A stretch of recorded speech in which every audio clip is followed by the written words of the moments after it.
welcome class 2nd. Our second chapter is about utilizations of food. Before going to that, let's just learn about the nutritions first. The process of utilizing the food and changing it into the constituents of protoplasm of the cell, it is known as nutrition. What happened over here? Food goes in from our mouth, it goes into our stomach, and stomach churns it with some acids which are excreted by liver and pancreas, and then it gives us the nutrition. That means over here we are going to learn about the digestive system.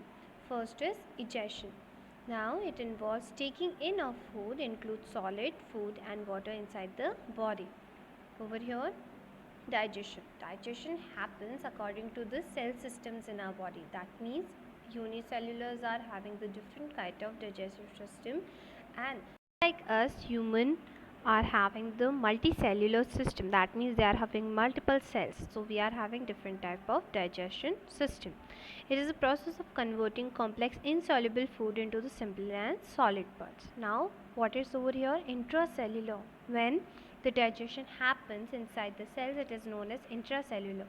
Just happens over here in the amoeba. Amoeba is unicellular, having the one cells for doing multiples of tasks. So over here that is only intracellular digestion occurs. But what about our digestive system? As a multicellular organism, they are having the digestion of proper systems, and the digestion happen outside the cell. That's why it is known as extracellular digestion.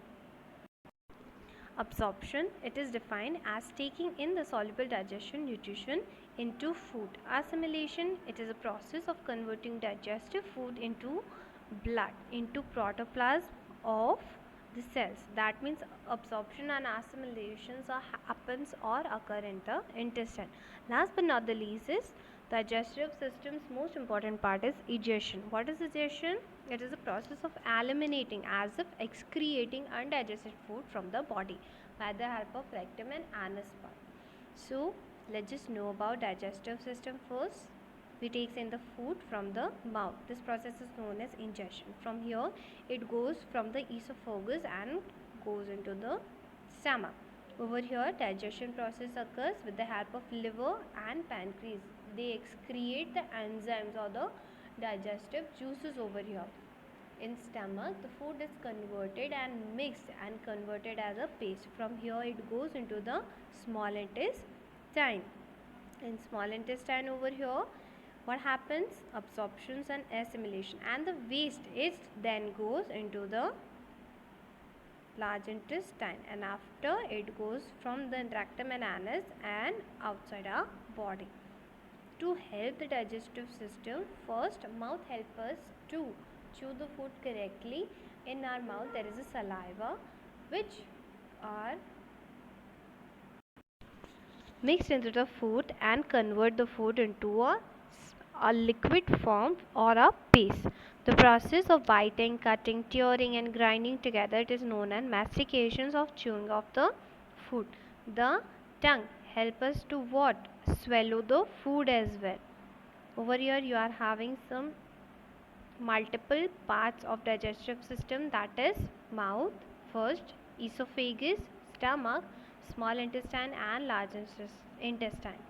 In small intestine it is 6 meter long, coil as in घुमावदार इस तरह की होती है. Now large intestine, it is about 1.5 to 2 meter longer. What helps us? It small intestine connected with the large intestine. Small intestine में जितना भी food होता है, after getting or absorbing the nutrition, जो वेस्ट होता है वो लार्ज इंटेस्टाइन में जाता है और लार्ज इंटेस्टाइन के थ्रू, एनस के थ्रू वो बाहर निकल जाता है. This is the whole process of digestive system. Now what is ruminants? Ruminants are the herbivore. Carnivore जिनको खाते हैं, that means carnivore are going to eat their prey, they are known as herbivore. And herbivore wants to eat or digest a food faster, क्योंकि carnivores are behind them to eat them. So some examples of ruminants are cow, buffalo, goat, etc. With this, your chapter is completed. Thank you and have a nice day.